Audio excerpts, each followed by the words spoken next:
আবারও খারাপ খবর টেলিপাড়ায়।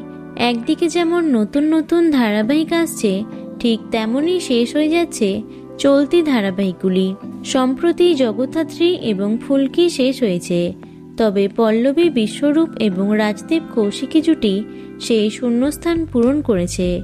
তবে আবারও শেষ হলো আরেকটি জনপ্রিয় ধারাবাহিক। এবার শেষ দিনে শুট করলো বেদেনী জ্যোৎস্নার অমর প্রেম টিম।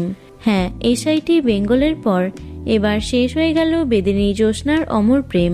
জি বাংলা সোনারের অন্যতম রূপকথার ধারাবাহিক ছিল এটি, যার প্রধান ভূমিকায় ছিলেন অভিনেত্রী ইন্দ্রাণী পাল এবং অভিনেতা সিদ্ধার্থ সেন। তাদের রসায়নও ছিল নজরকাড়া, তবে গল্প সেভাবে দাগ কাটতে পারেনি। ধারাবাহিকটি শেষ হওয়ার খবর সোশ্যাল মিডিয়ায় জানিয়েছেন অভিনেত্রী জয়শ্রী মুখার্জি। চোখে জল মুখে হাসি নিয়ে শেষ দিনে শুটিং সারলেন সকলে। অভিনেত্রীর কথায়, কোনো কিছু শেষ হলে মন খারাপ হয়ে যায়, তবে এটাও ঠিক শেষ হলেই নতুন কিছু শুরু হবে। জি বাংলা সোনারের মেগাগুলি সেভাবে নজর কাটতে পারেনি, তাই একের পর এক মেগা শেষ হয়ে যাচ্ছে। তবে খবরটি শুনে মন খারাপ ইন্দ্রাণী ভক্তদের।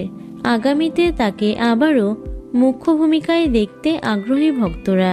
তো বন্ধুরা, এই ধারাবাহিকটি কার কার পছন্দের ছিল অবশ্যই কমেন্টে জানিও।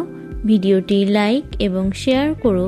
এছাড়াও টলি দুনিয়ার অন্যান্য খবর পেতে চ্যানেলটি অবশ্যই সাবস্ক্রাইব করে রেখো। ধন্যবাদ।